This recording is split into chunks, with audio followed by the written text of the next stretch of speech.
Hey guys, so this is the end update of how my giant pumpkins did. I picked out the two best ones and I'm going to show you the results. So this was the smaller one of the two.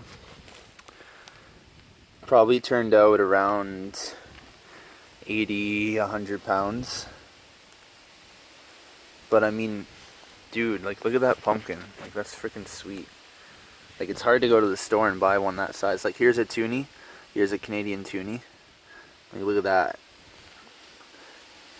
You can't go to the market and buy mini pumpkins that size.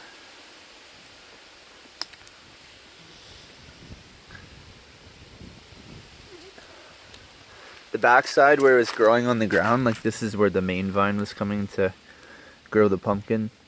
But where it was sitting on the ground, like I set it on a feed bag, and like I'm not an experienced grower or anything, so I probably did some sort of a mistake, which maybe some of you guys could comment and tell me. But the backside of it like turned yellow, and it was like really flat where the pumpkin was growing, which makes sense because I mean all that weight's on that area of the pumpkin, and it takes a fair bit for it to grow to this size. But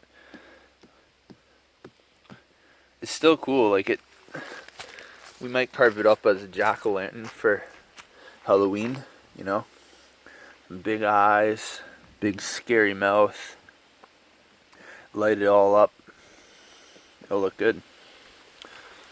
And then here's the other one over here. This is the big one. This is the big guy. Here she is.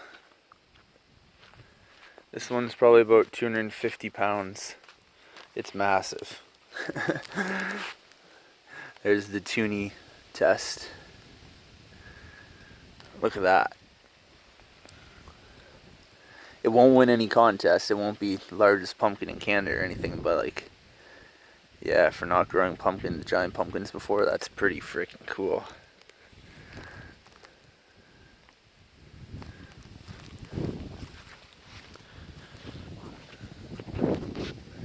Kind of the same thing again where it was sitting on the ground. It was a little bit flat just from all that weight.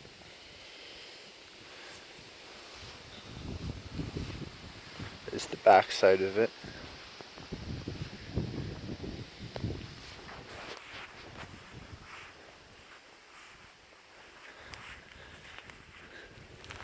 Yeah, thing's huge.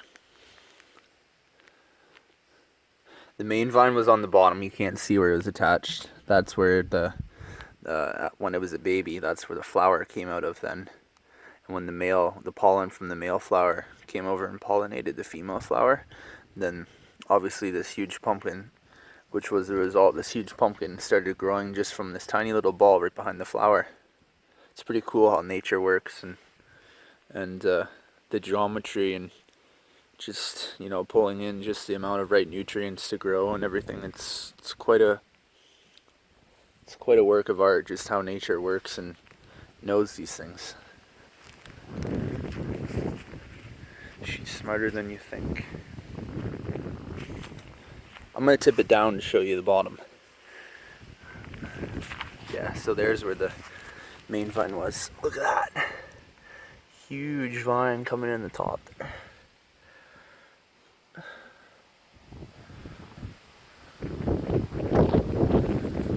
That's just a little stub.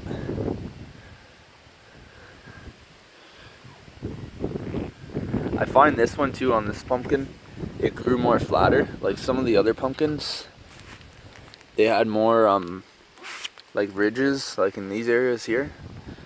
They were more ridgy, but this one, pretty flat. So what do you guys think I should do with it? I was thinking about the idea of putting getting the rifle out and cutting a hole in it with the chainsaw and stuffing it with some tannerite and shooting it from a safe distance and blowing it up. What do you guys think of that?